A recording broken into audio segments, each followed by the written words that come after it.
Поздравляю с праздником! Да здравствует Россия! जिस दिन रूस में चुनाव के परिणाम आए, शाम में एक भयंकर और बहुत बड़े कॉन्सर्ट का आयोजन किया गया। ये कॉन्सर्ट था क्रीमिया और सेवेस्टोपोल के 10 सालों की रियूनिफिकेशन के एनिवर्सरी के उपलक्ष्य पर। लेकिन यहाँ पर पुतिन बहुत खास अंदाज में नजर आए।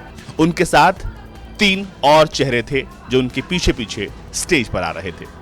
लेकिन दिलचस्प ये है समझना कि आखिर ये 3 चेहरे कौन थे और आज के दिन इसका क्या महत्व है। तो ये वो लोग थे जो पुतिन के खिलाफ रूसी राष्ट्रपति चुनाव में चुनाव लड़ रहे थे। और जब रूस में इस बात की घोषणा हो गई कि सबसे ज्यादा वोट व्लादिमीर पुतिन को मिले हैं और वो अगले राष्ट्रपति बन गए हैं, तो उसी के साथ रूस के राष्ट्रपति ने उन तमाम विरोधियों से मुलाकात की और फिर क्रेमलिन से निकलकर वो इस कॉन्सर्ट में पहुंचे, जहां पर बड़ी संख्या में लोग अपने रियूनिफिकेशन और रूस की सॉलिडारिटी को प्रदर्शित करने के लिए एक साथ आए थे। आपको बता दें कि यहाँ पर पुतिन के साथ व्लादिस्लाव दावनकोव, लियोनिद स्लट्स्की, निकोलाई खार्तिनोव, ये तमाम वो लोग थे जो रूसी चुनाव में पुतिन के खिलाफ लड़ रहे थे। लेकिन सबको पुतिन एक मंच पर लेके आए। मैसेज साफ था कि रूस बिल्कुल संगठित है, एक साथ है।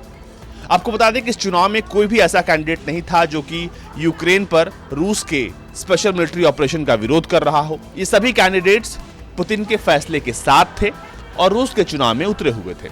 अब इस तस्वीर के मायने ऐसे समझ लीजिए कि आमतौर पर ऐसा बहुत कम देखने को मिलता है जब कोई व्यक्ति चुनाव जीत जाता है, इसके बाद अपने विरोधियों से मिलने जाता है और फिर उन्हें पब्लिक इवेंट में साथ लेकर जाता है।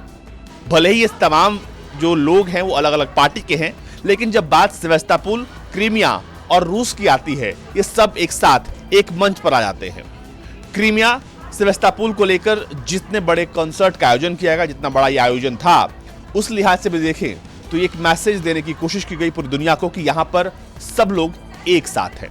कुछ लोग कह रहे हैं कि जानबूझकर या जबरदस्ती इन्हें यहाँ पर आने के लिए मजबूर किया गया या इसके पीछे पुतिन ने जबरदस्ती जो चाल चली, लेकिन मैसेज बिल्कुल क्लियर था। ये तमाम कैंडिडेट्स एक साथ आए, एक मंच पर आए रूस के लिए।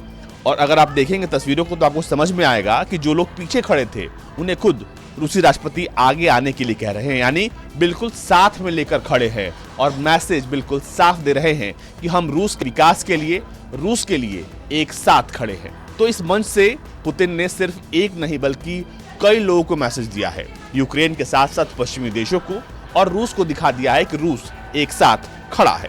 ब्यूरो रिपोर्ट, भारत तक।